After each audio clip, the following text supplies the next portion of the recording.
The Philippine educational system has been massively evolving, and we as future educators, we must attest to that evolution. Good morning, ladies and gentlemen. This is the group 5, and since we can't meet, unfortunately, through synchronous means, we will just do our reporting in this way. Welcome aboard to another room of discussion where we will try to expose to you a very simple, familiar, yet interesting topic. But before anything else, I would like to greet everyone a Merry Christmas. And now that the year has finally come to an end, or will be finally coming to an end, I hope that everyone already learned their lessons with their experiences. And by next year, I generally hope as well that we will not make the same mistakes twice. Now let's get to the focal point of the matter today, shall we? Now, what was again our topic last time? You still remember it?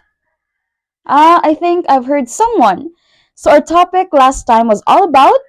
Yes, very good. Our topic last time was all about qualitative analysis, wherein we were introduced with the different concepts surrounding about qualitative analysis. How can we do a qualitative analysis? It's important, so on and so forth. And now let's proceed to another discussion for today. Now I will just ask you some random questions, open-ended questions. And what you're going to do is just to basically raise your right hand when your answer is yes, and if it's no, then do not raise your right hand. Now, first question. When you are in the middle of an argument or fight with someone, can you listen to him or her attentively? Yes or no? Well, how about in the context of education? If the teacher is discussing, in the middle of the discussion, will you really pay attention to the teacher's discussion itself? Yes or no? Well, what about in if the teacher requires you to speak in front of a huge crowd through maybe a declamation piece or an oratory piece? Can you do it without feeling nervous at all? Can you do it with much confidence?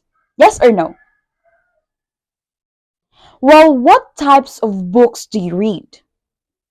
Do you read the academic ones? Yes? Well, what about the non academic ones? Well, as for me before, I really hated reading. I don't like to read, but I was forced, to be honest, because of academic responsibilities. I can't help but read just to fulfill my academics. But anyway, as time gone by, I eventually realized the importance of reading, and I hope that everyone already realized the importance of reading too. Most especially as we are future educators, it's very important that we would really read because, as they say, the more you read, the more you know, and the more you know, the more you learn. The more you learn, the more places you'll go, right? And so, how about if the teacher requires us to write an essay? Especially before the discussion, where a teacher will eventually ask us to write a short paragraph of an essay about a certain topic, about our prior knowledge about the topic, for a very short period of time, maybe 2 minutes or 5 minutes. Can we do it with much confidence? Or do we feel pressure? Yes or no? Well, ladies and gentlemen, all of those questions that I've asked earlier, those will eventually lead us to our topic for today. And I'm sure that everyone, I guess, already got the general gist out of our topic for today. And it starts with letter M and it has 11 letters. Do you have already any hint about it? Now, if your answer is macro skills, then you guessed it right. Ladies and gentlemen, class, our topic for today is all about macro skills, wherein we will try to expose you the different concepts as well as the deepest nature of macro skills. Now, in macro skills, we will just basically associate it with its four basic components, right? We have listening, speaking, reading, and writing. But we also have the fifth, which is the viewing. But it's just that in today's discussion, we will just focus onto the first four because viewing will just be associated or will just be connected with the first four as well. So that is why we will just focus onto the listening, speaking, reading, and writing. Now, in macro skills, these are also often called as language skills. These are the skills that we will obtain by the time that we expose or introduce ourselves to learning and acquiring a certain language. Especially in English, if we will try to learn and acquire the English language, we will also gain these skills: the listening skill, the speaking skill, reading skill, and writing skill. Now, in macro skills, it is eventually divided into two, and I guess everyone is already apprised with the two types of macro skills. We have the productive skills, the second one is the receptive skills. Now, let's talk about these two types briefly. So, when we talk about productive skills, this just basically means to produce something. We are the producers, we are performers of the action itself. Maybe giving out information, sending out message, as long as we are doing it ourselves, like the skills, those are eventually called the productive skills. And under macro skills, we have two skills that fall under productive skills. We have speaking and writing. Of course, when we try to speak, we are also sending out information, exchanging messages. And when we try to write, we are also expressing our emotions, our feelings, our ideas through words, through sentences, right? Now, it differs mostly with receptive skills because in receptive skills, eventually, we are the receivers of the action itself. We are obtaining the information, the message, the facts, and so on and so forth. Now, under macro skills, we have two that will fall under receptive skills. And what are those? Do you have already any idea? Of course, we have the remaining two. We have listening and reading. Now, when we try to listen to someone, of course, we will receive information. And as we receive information, we will give out our response from receptive to productive. Well, in the case of reading, of course, when we try to read something, we will be knowledgeable, right? Just like what I've told you with the previous maxim earlier, wherein the more we read, the more we know, and the more we know, the more we learn. And that's it. We will learn something out from the things that we will read. So those are the types of macro skills. And it's not just the deepest nature and the different concepts like productive skills and receptive skills that we will try to discuss to you as of this moment, because we will also be undergoing a very important matter of macro skills. That is how to test our students or us ourselves and our future students about their macro skills. Now, in the teaching and assessment of literature, we had finally discussed about assessment, right? Including its most basic concepts. We have measurement, evaluation, and testing. Now, in measurement, it's just measuring about the scores, the data. And evaluation, we will just make judgments out from the given data, out from the given assessment. And of course, the most important one, testing. Testing, as they say, is a salient part of an assessment. Now, let's just focus on testing. Why is it important to test our students in the very first place?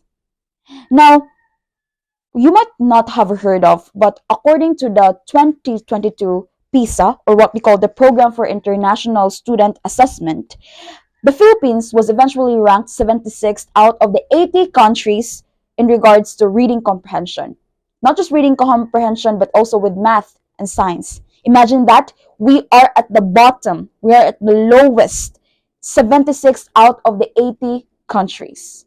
And that is why, as future educators, we must really know how to test our future students as well, especially in regards to their macro skills. We must expose them to not only a certain type of test, but through various types of tests. Because this is in accordance as well with Howard Gardner's multiple intelligence theory, right?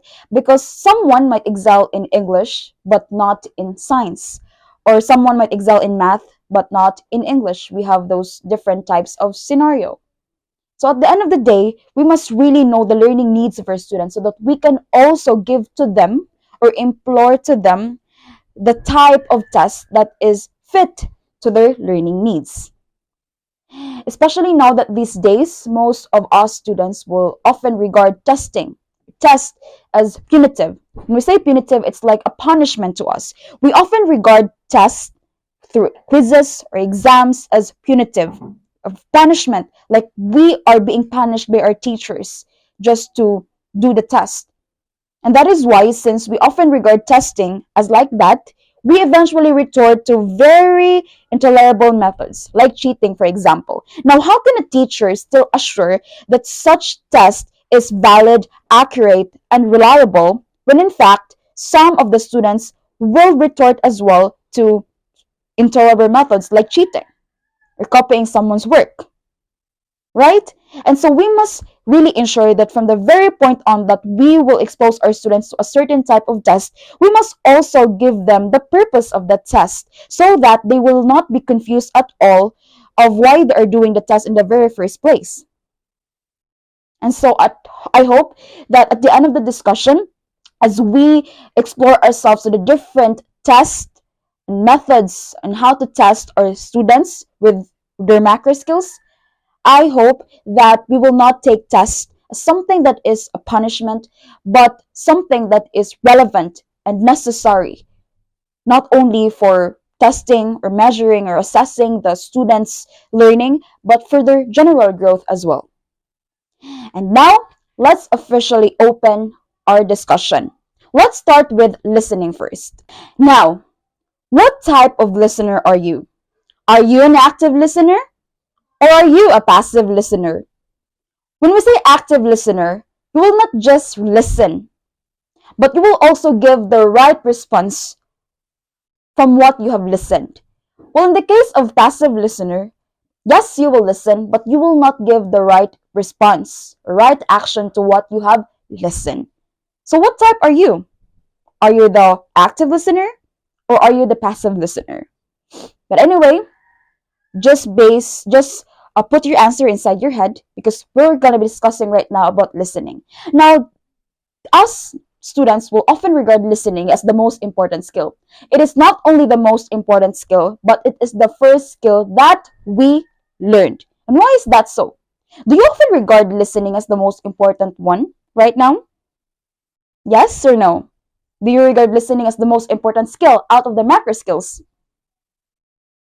Well, as for me, if I were to be asked, to be honest, I really will always regard listening as the most important skill. Because without listening, I cannot speak, I cannot read, and I cannot write. Listening was like the primal factor for me to unlock the other macro skills, which are reading, speaking, and writing. And I hope that everyone will take importance about listening, what really listening is. Now, listening is just basically a mental operation. When we say mental operation, meaning we need to use our brain in order to listen, right? So it is a mental operation that will recognize the sound waves, process the sound waves, and of course, interpret and evaluate the sound waves. So in listening, we will not just basically listen the sound waves. We will not just only recognize the sounds, but we will interpret it. And that is why by the time that we interpret it, we need to use our brain. Because how can we interpret without our brain, right? That is why if you try to listen to someone, we really need to use our brain. And we will not just listen without using our brain and give off a response to what we have listened without using our brain. Because if we do not use our brain at all when it comes to listening, then definitely it will lead to much more chaotic relationships, right? And so that is all about listening. And how can we test our future students' listening? So let's hear about it through the other reporter. So, in my topic, we have tackled about the sound discrimination. So, sound discrimination is the ability to recognize similarities and differences between sounds. For beginners of language learning, it is important that they are able to distinguish the sounds of the language clearly to help them to understand the meaning they hear. Mainly, sound discrimination allows people to distinguish between phonemes in words. So, we all know that it is understandable, right? Because well know that in first year we have tackled of Miss Masin about the phonetics. Well know that phonetics is the study of sounds and phonetics it is the smallest units of sounds, right? So example, cat, cat. So it is they have similarities in sounds but they have different meaning. When you say cat is animals and cat it is bed for baby, right? Next is mop, mop. So mop. In student to bring a map, the next day may find a map. Instead, if the sound is O instead of A, we heard by the students. Here are an example of the application. So, directions, write yes if the two words heard in each pair have the same vowel sounds and no if they have different sounds. So, number one is mate, meet. So it is the yes or no. So the correct answer is no because they have different sounds. And two is still. So it is no again because they have different sounds. So number three is draw. So it is a yes because it is pair have the same vowel sounds. And next is peel. So it is yes again because it is a different it's a pair same vowel sounds. And next is green. So it is no because they have different sounds. Next is directions. Write the letter of the word that has different vowel sounds in each group. If all the words sound the same, write S. So, it is understandable that direction, no? So, that's number one. A, bin. So, it is B and C because they have different vowel sounds. And next is cup. So letter A and B again. A and B because they are different. They have the same vowel sound. And next is il. So letter E and C. For him. So B and C. Next is peel. So letter E and C. So the same three types can be used for discriminating consonant sound like and b and etc. So we are number three an example of this. Direction, write yes if the initial consonant in each pair sound the same and no if they sound different. So number one, here. So it is a no because the initial consonant is not pair because the letter is P and F.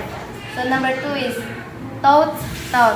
So it is a yes because the initial consonant is pair and also the sound is same.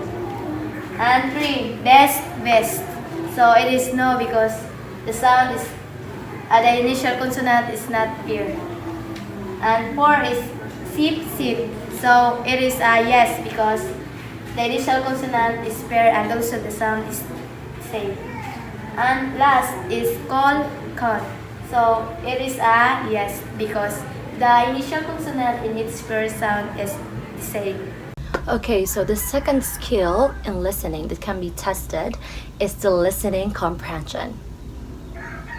Okay, so has anyone has an idea of what is listening comprehension? Anyone? Yeah, okay, right. Listening comprehension is the ability or capability of someone to comprehend or understand something that is command instructed or read by someone just by listening skills alone? How will you manage to understand or to cope up with an instruction just by using your listening skills? It is being able to understand something just by using the listening skills. So that is listening comprehension. And there are several ways to test your listening comprehension. Okay, so example of testing your listening comprehension is commanding a student to do a specific task. Just like, okay, so get the eraser of the blackboard and then erase the writings on the blackboard. And then the student will or may follow that command. And that will be a test if the student really listened to the command of the teacher or to someone that commands it. And it will show if someone really comprehend what they're listening to by the way they act or executed the following instructions that has been said. So another example of testing your listening comprehension is by doing an interview, like asking several questions towards your interviewee, or for a specific type of person that you're doing an interview with. You will ask several questions that is relevant to her or his situations also. And just like, for example, I am interviewing for a student just to test his or her listening comprehension.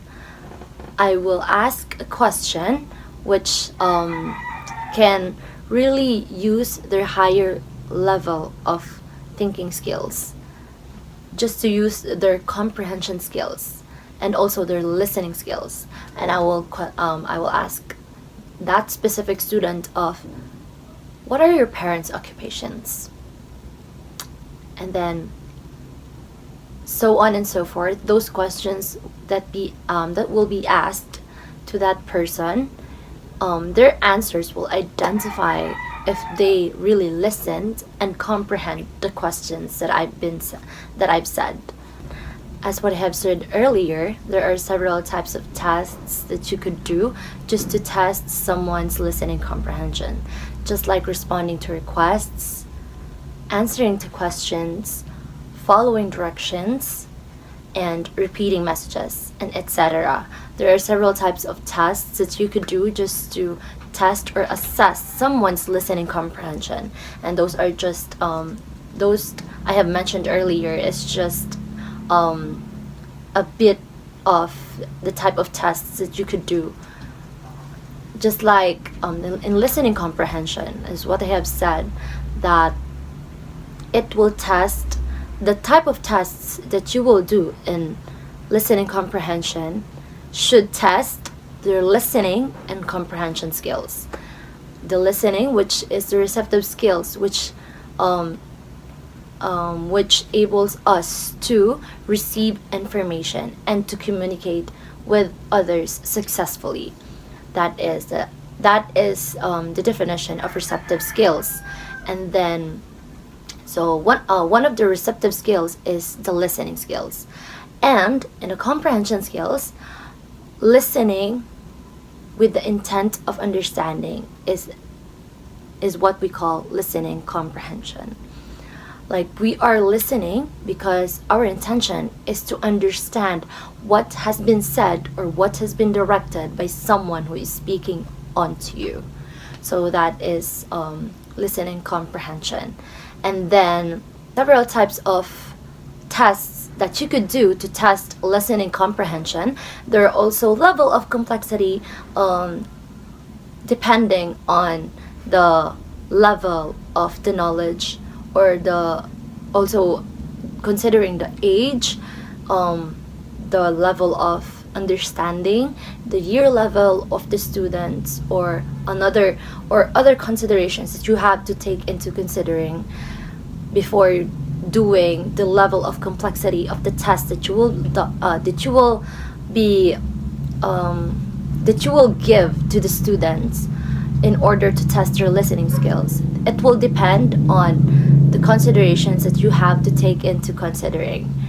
And after considering those considerations, then you will choose a type of test that will suit or appropriate for their level of understanding so that the progress of the learning is still appropriate and continuous. So, listening comprehension, again, there are several types of tests that you could do, just like what I have said earlier.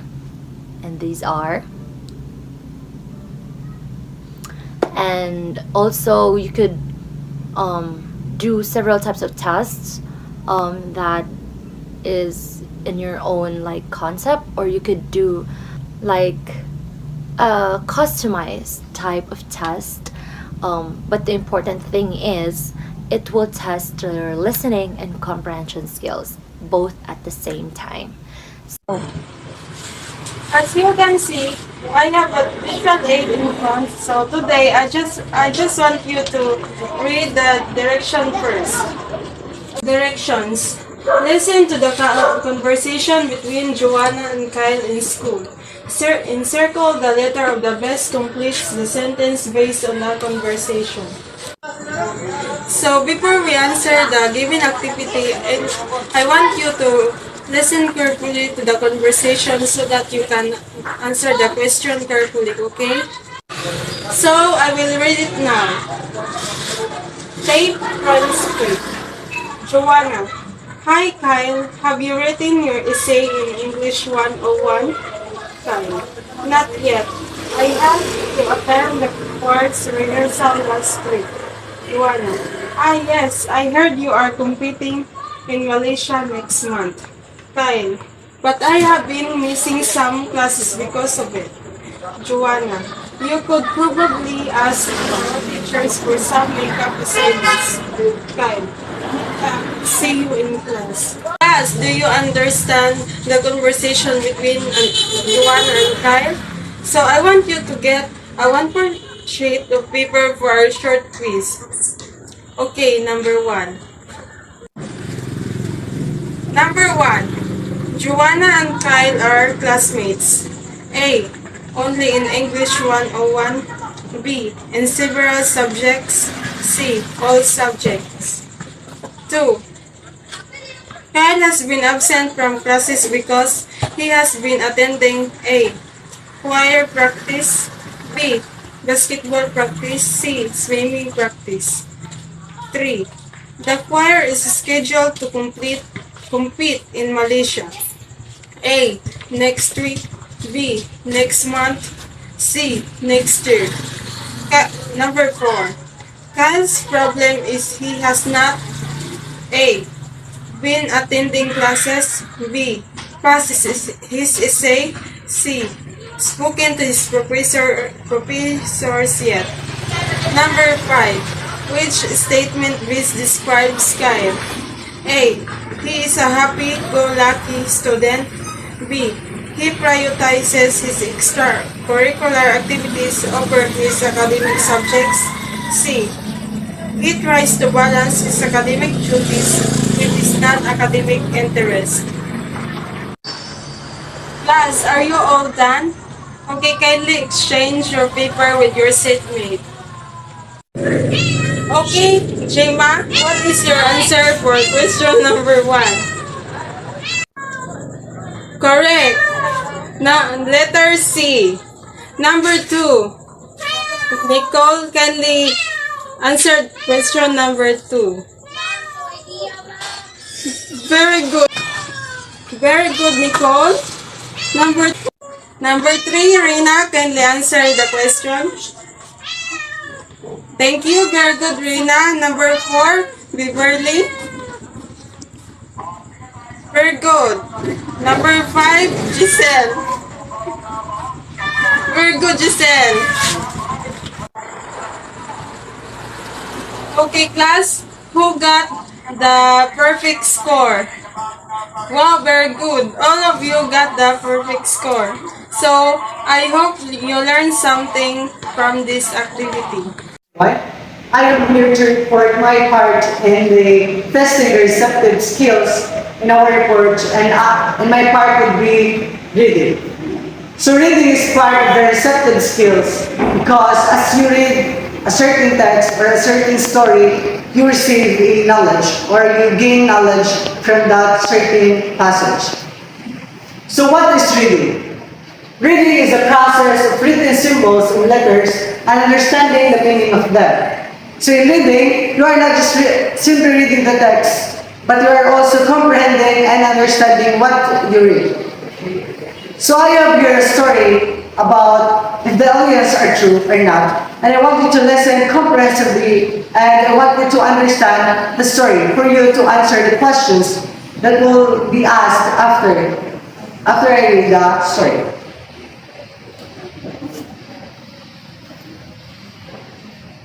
So the title is Alien Creatures in Earth.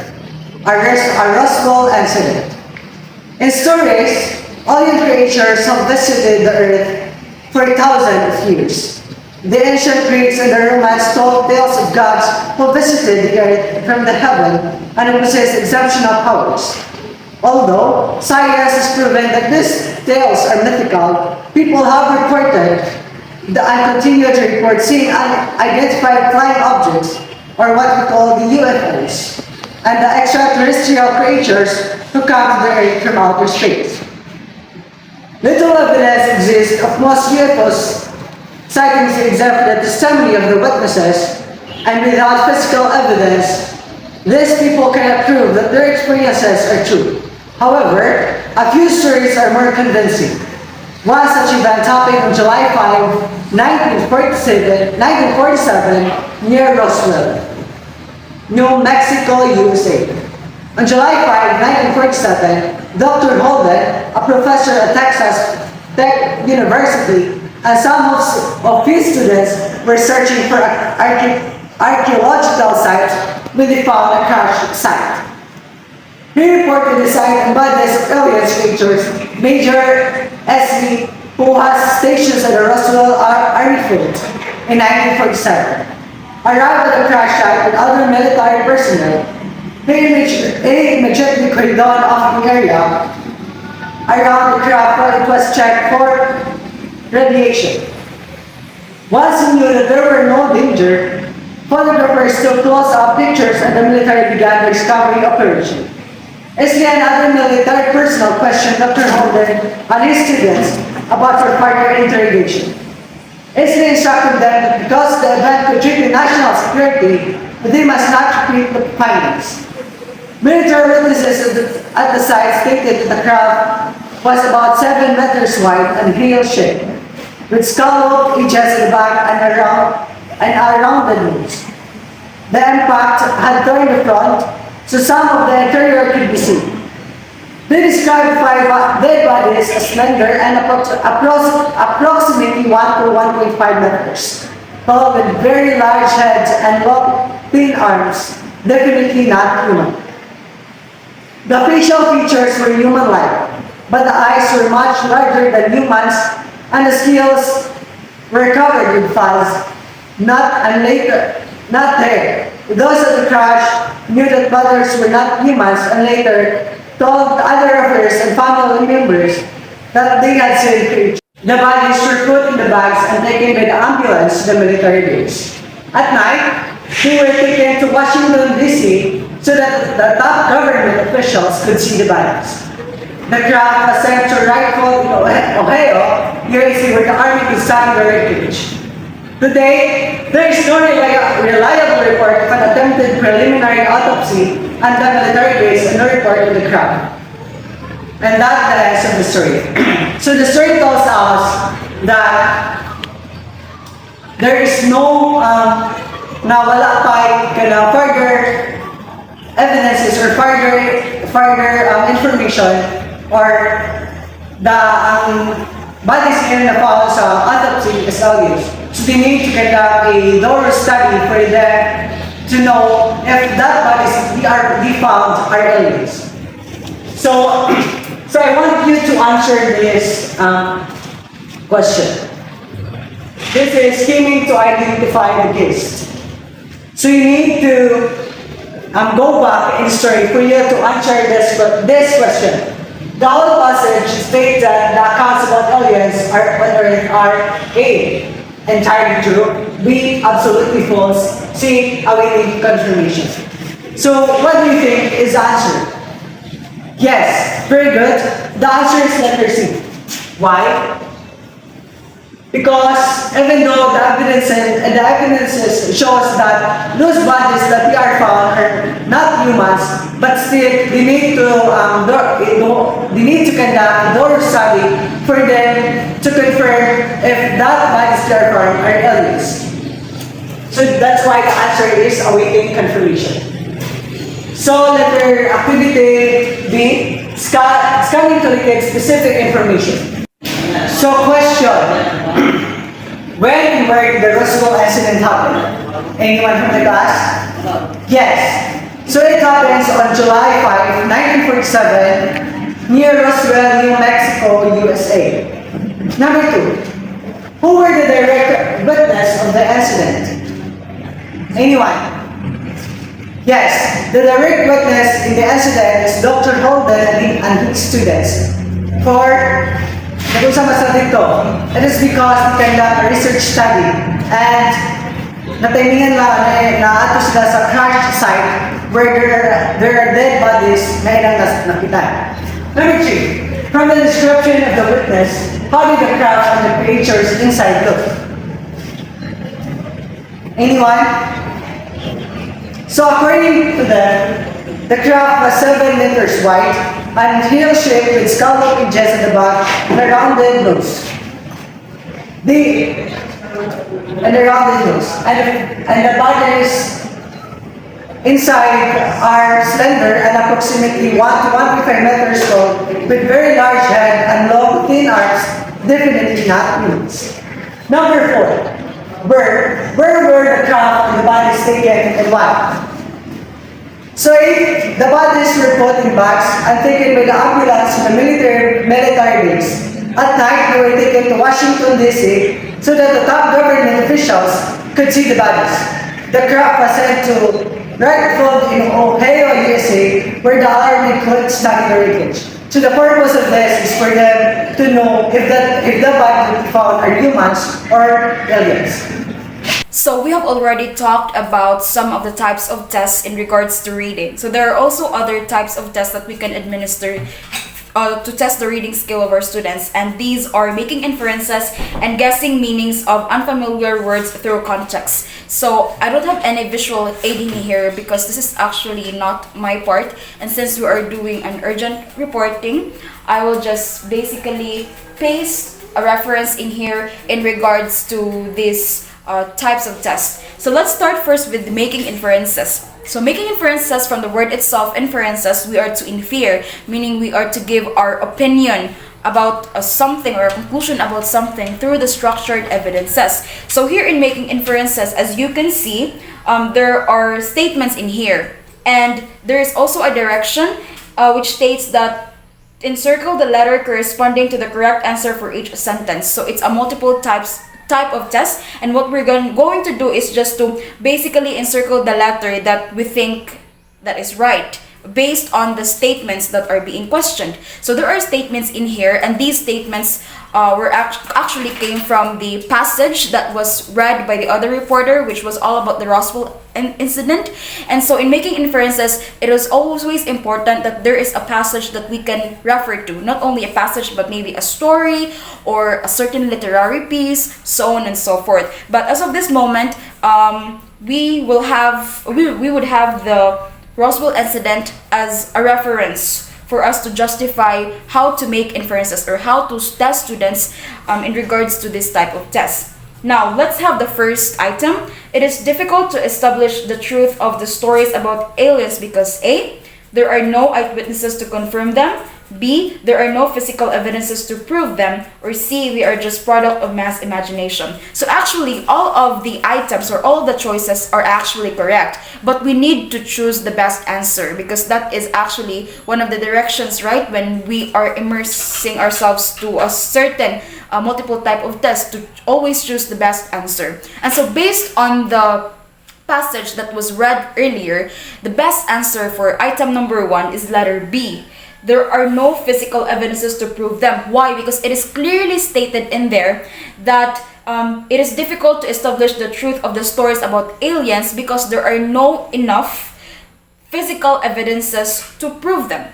Although there were some evidences on the accounts of the other people, on the eyewitnesses' accounts, but there are no physical evidences. And of course, we need physical evidences to prove something. It's not just about our experiences, but we really need tangible evidences. Without tangible evidences, and if we only refer to tangible evidences, then merely we can prove something. And that was also what happened with the Roswell accident. There were no enough physical evidences to prove that aliens really existed.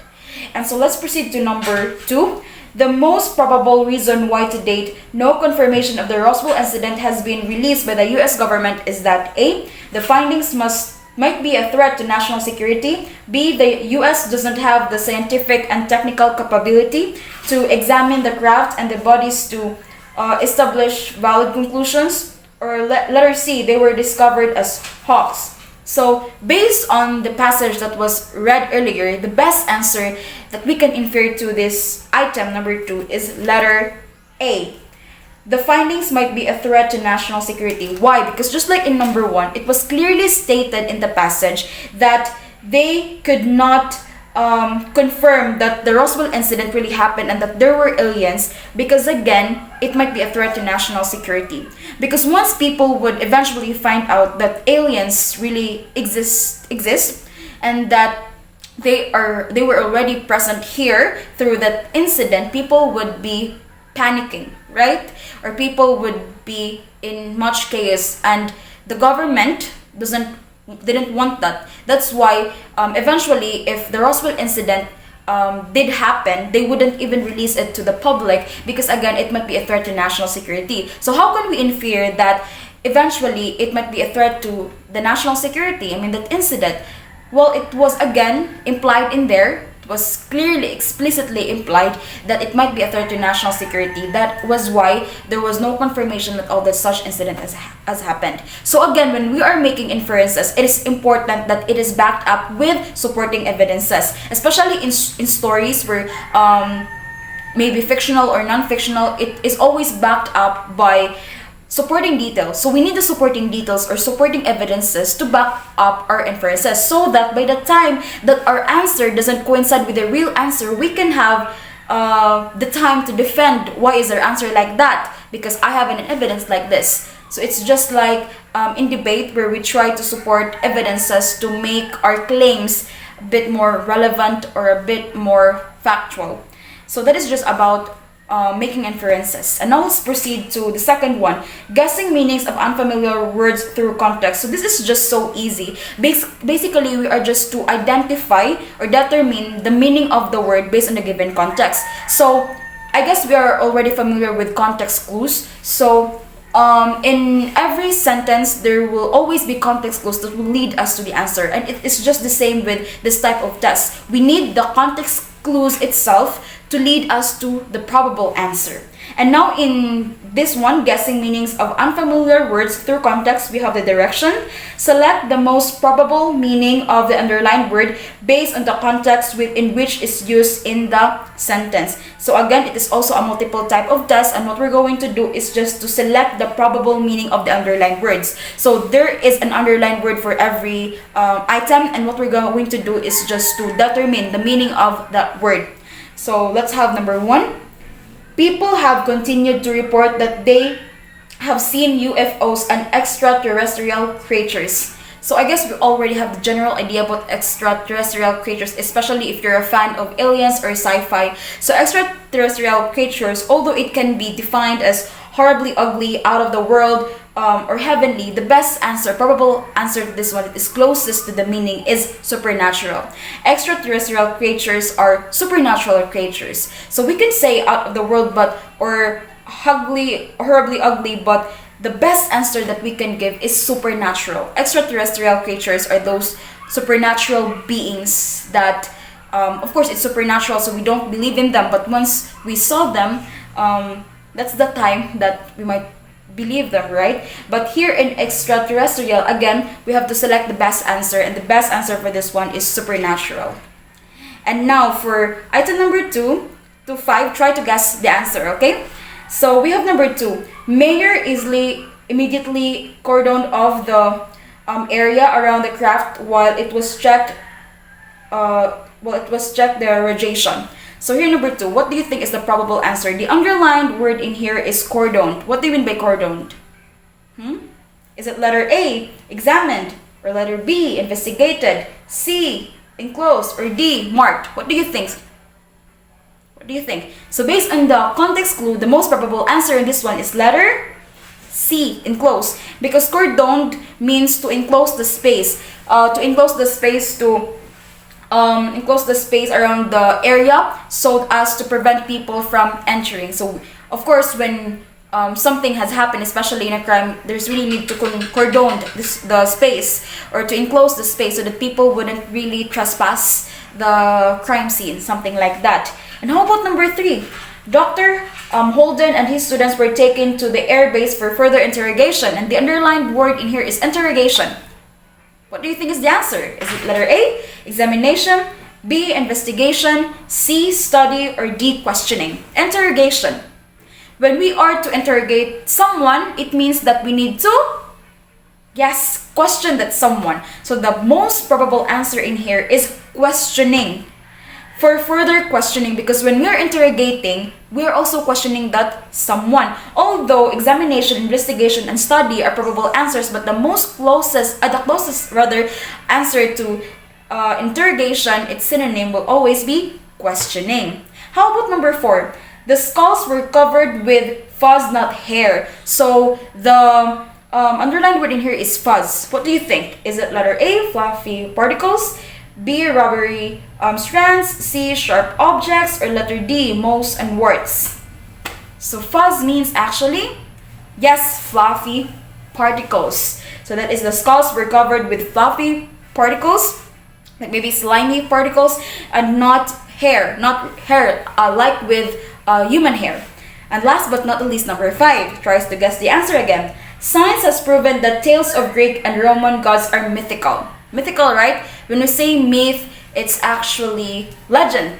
Like, it's actually about gods and goddesses. So, what do you mean by mythical? What is the probable answer in here? Is it letter A, legendary, B, imaginative, C, superstitious, or D, extraordinary? What do you think? So, the probable answer of this one, most probable answer is letter C, superstitious. Because Greek and Roman gods are mythical, meaning they're superstitious. Some of us believe it, some of us do not. Although legendary, imaginative, and extraordinary can be probable answers to, but the closest answer to mythical will always be superstitious. So here in letter D, guessing meanings of unfamiliar words through context, it's very important that our students know how to locate context clues so that those context clues can eventually provide them about the meaning of the words. I guess most of our teachers also taught us about finding the context clues and later using the context clues to provide answers. And that is just the same with letter D. That is just all about it.